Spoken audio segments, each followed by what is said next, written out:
300 days left for the CAT 2025. अभी से prepare करो या फिर regret करो.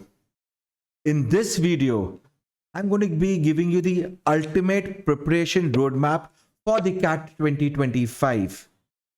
We are going to be breaking the entire journey into 5 different phases. चलिए देखते हैं.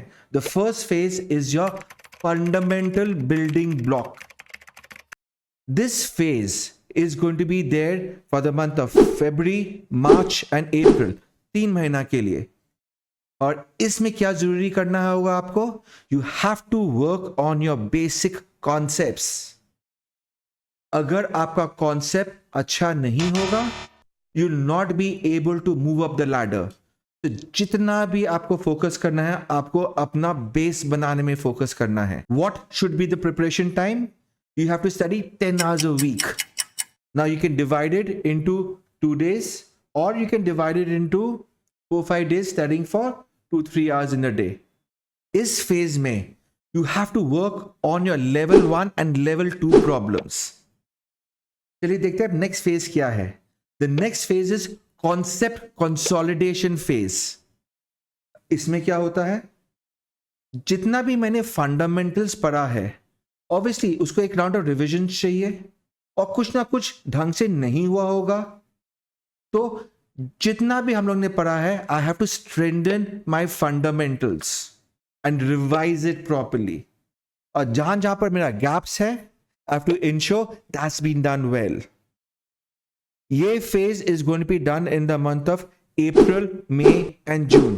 3 महीना इस फेज के लिए आपको लगेंगे.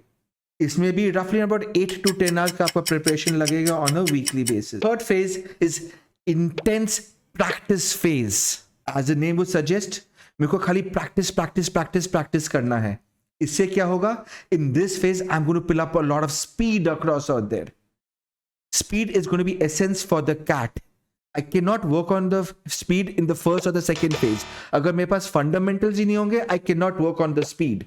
लेकिन once the fundamentals are properly in place, now I work on speed in intense practice phase.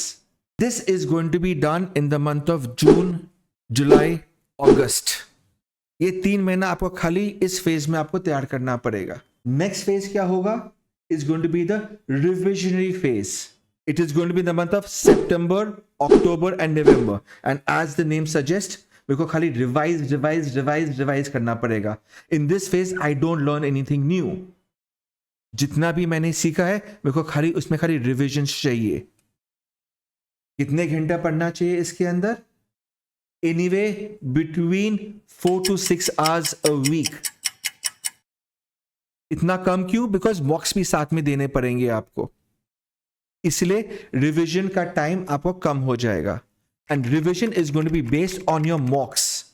कि आप जब mocks देंगे, आपको पता चलेगा ये आपका rough edges बचे हुए हैं, तो उसको आपको रिवाइज करना पड़ेगा. The last phase is your mocks. Giving your mocks is very, very critical, and you have to start in the month of June and end in the month of November. Lot of people believe इतना जल्दी exam क्यों देना है? मैं तो अपना पूरा preparation किया ही नहीं है. So let me finish my preparation and then start the mocks. It doesn't work that way. You have to get into a habit of taking the exam. और ये फेज आपका जून जुलाई से चालू करना ही पड़ेगा आपको. It's a very important to start it at the right time. You cannot delay the phase in the month of October or September. You're going to be very, very late. Guys, if you want to know things in detailings, in each phase we are going to be having different videos for each phase detailing it across. Subscribe to our channel, like and share too. Thank you.